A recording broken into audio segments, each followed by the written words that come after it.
Hello friends, माधुरी education channel में आप सबका स्वागत है। आई होप कि आप सब बहुत अच्छे होंगे। दोस्तों, आज के वीडियो में मैं सामान्य ज्ञान से संबंधित कुछ प्रश्नों के उत्तर लेकर के आई हूं और उस पर आपसे बात करूंगी, आपको कुछ डिटेल में बताऊंगी उसके बारे में। तो चलिए वीडियो को स्टार्ट करते हैं। वीडियो को स्टार्ट करने से पहले यदि आप चैनल पर नए आए हैं तो प्लीज़ चैनल को सब्सक्राइब कर लीजिए और बेल आइकन को प्रेस कर दीजिए। तो चलिए वीडियो को स्टार्ट करते हैं। संविधान सभा का प्रथम अधिवेशन कहाँ हुआ था? हमारे पास ऑप्शन है मुंबई में, कोलकाता में, लाहौर में या फिर दिल्ली में। तो दोस्तों, मैं आपको बता दूं कि जो संविधान सभा का प्रथम अधिवेशन था वह कहाँ हुआ था? दिल्ली में हुआ था। कहाँ पर हुआ था? दिल्ली में हुआ था। आइए इसके बारे में थोड़ा सा डिटेल जानते हैं।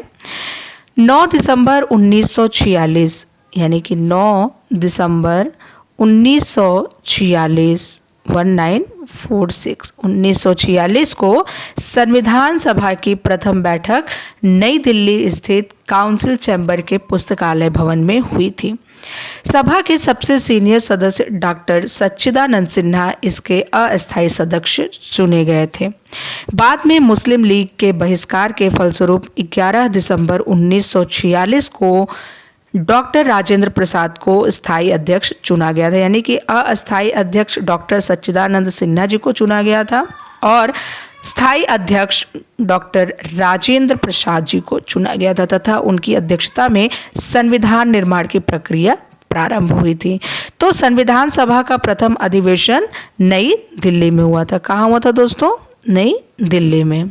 चलिए, भारत में वयस्क मताधिकार की उम्र सीमा क्या है? हमारे पास ऑप्शन है 18 वर्ष, 20 वर्ष, 21 वर्ष और 25 वर्ष। देखिए दोस्तों, वर्ष से संबंधित क्वेश्चन अक्सर एग्जाम में पूछे जाते हैं, चाहे वो वोट देने का समय कितना होना चाहिए या फिर राष्ट्रपति या फिर आप मान के चलिए प्रधानमंत्री बनने के लिए कितने वर्ष की ज़रूरत होती है। तो यहाँ पर है भारत में वयस्क मताधिकार की उम्र सीमा क्या है, और हमारे पास ऑप्शन जो 4 ऑप्शन है 18 वर्ष, 20 वर्ष, 25 वर्ष और 21 वर्ष।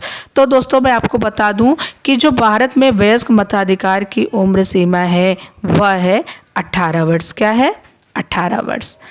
61वां संविधान संशोधन 1989 के तहत अनुच्छेद 326 में संशोधन करके लोकसभा तथा राज्यसभा विधानसभाओं के चुनाव में मतदान करने की न्यूनतम आयु 21 वर्ष से घटाकर 18 वर्ष कर दी गई, यानी कि पहले 21 वर्ष था, इससे घटा करके 18 वर्ष कर दी गई है।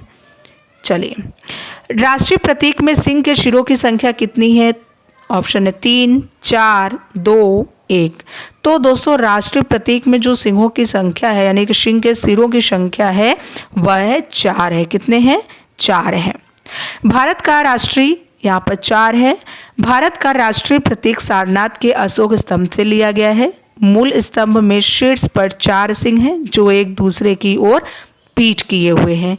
सिंह साहस व निर्भीकता का प्रतीक है। भारत सरकार ने अशोक स्तंभ का राष्ट्रीय चिन्ह के रूप में 26 जनवरी 1950 ईस्वी को अपनाया।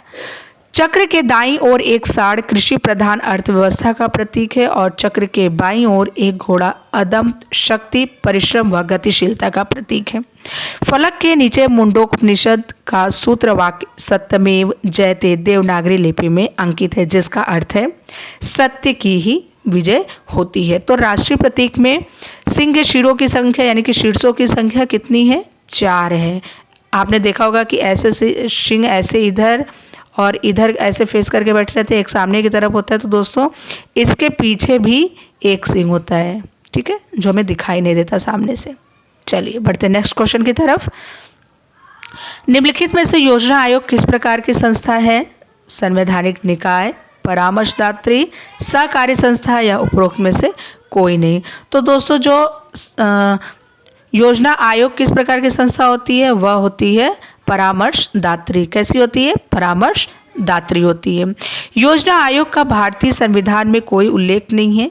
इसका गठन परामर्शदात्री व विशेषज्ञ संस्था के रूप में भारत सरकार के एक प्रलेख द्वारा हुआ। योजना आयोग का अध्यक्ष प्रधानमंत्री होता है। कौन होता है? प्रधानमंत्री होता है।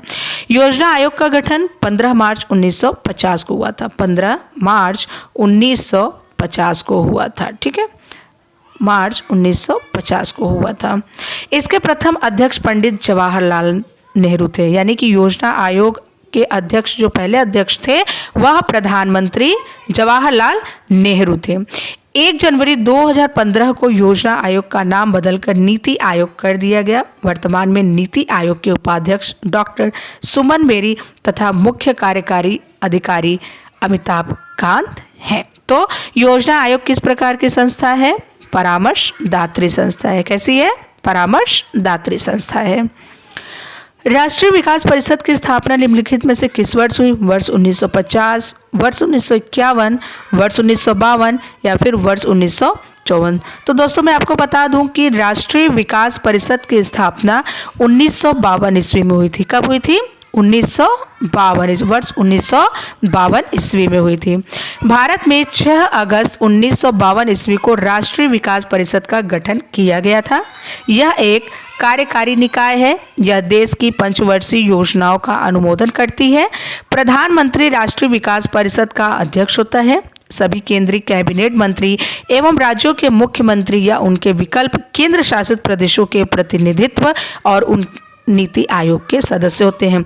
तो राष्ट्रीय विकास परिषद की स्थापना निम्नलिखित में से किस वर्ष हुई थी? वर्ष 1952 में हुई थी। चलिए, वर्ष का सबसे लंबा दिन है, हमारे पास ऑप्शन है 20 अप्रैल, 15 मई, 21 जून या फिर 30 अगस्त। तो दोस्तों आपको बता दूं कि वो जो वर्ष का सबसे लंबा दिन है वह है 21 जून है। कब है? 21 जून को साल का सबसे लंबा दिन होता है, जिसे आमतौर पर ग्रीष्मकालीन संक्रांति कहा जाता है। यह उत्तरी गोलार्ध में जून संक्रांति और दक्षिणी गोलार्ध में दिसंबर संक्रांति है। चलिए, कहवा का उत्पादन विश्व में किस देश में सर्वाधिक होता है? हमारे पास ऑप्शन है भारत, चीन, घाना या फिर ब्राज़ील। तो दोस्तों मैं आपको बता दूं कि जो कहवा का उत्पादन है वह सबसे अधिक ब्राज़ील में होता है। कहाँ पर होता है? ब्राज़ील में होता है। ठीक है, ब्राज़ील व कोलंबिया विश्व में कहवे के क्रमशः प्रथम व द्वितीय निर्यातक राष्ट्र। ब्राज़ील के बाद आता है हमारा कोलंबिया।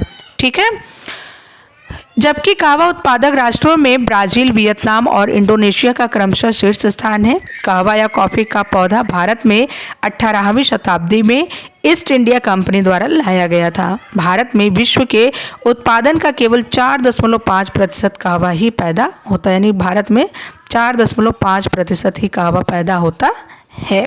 तो कहवा का उत्पादन विश्व में किस देश में सर्वाधिक होता है? ब्राज़ील में, और दूसरे पर कौन है? कोलंबिया है। ठीक है, चलिए, भारत अपने किस आयात पर सर्वाधिक मुद्रा खर्च करता है? पेट्रोलियम पदार्थ, सोना, चांदी या फिर हीरा। तो दोस्तों मैं आपको बता दूं कि भारत पेट्रोलियम पदार्थ मतलब कि किस आयात पर? पेट्रोलियम पदार्थ आयात पर सर्वाधिक मुद्रा खर्च करता है।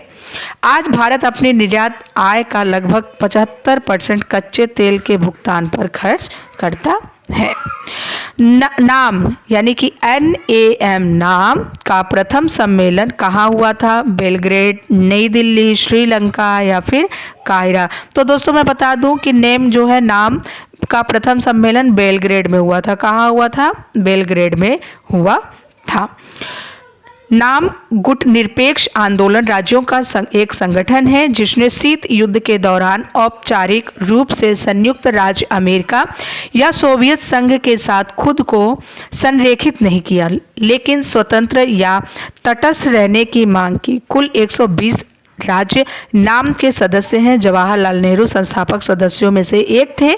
नाम के सिद्धांतों को काफी हद तक पंचशील सिद्धांतों द्वारा निर्देशित किया गया था। तो जो नाम का प्रथम सम्मेलन हुआ था वह बेलग्रेड में हुआ था। चलिए, विश्व का सबसे बड़ा द्वीप है बोर्नियो, अंडमान और निकोबार, ग्रीनलैंड, सिंगापुर। तो दोस्तों मैं आपको बता दूं कि जो विश्व का सबसे बड़ा द्वीप है वह है ग्रीनलैंड है। कौन है? ग्रीनलैंड है। यह दुनिया का सबसे बड़ा द्वीप है। ग्रीनलैंड डेनमार्क राजशाही के अधीन एक स्वायत्त घटक देश है जो आर्कटिक और अटलांटिक महासागर के बीच कनाडा द्वीप समूह के पूर्व में स्थित है। तो विश्व का सबसे बड़ा द्वीप ग्रीनलैंड है।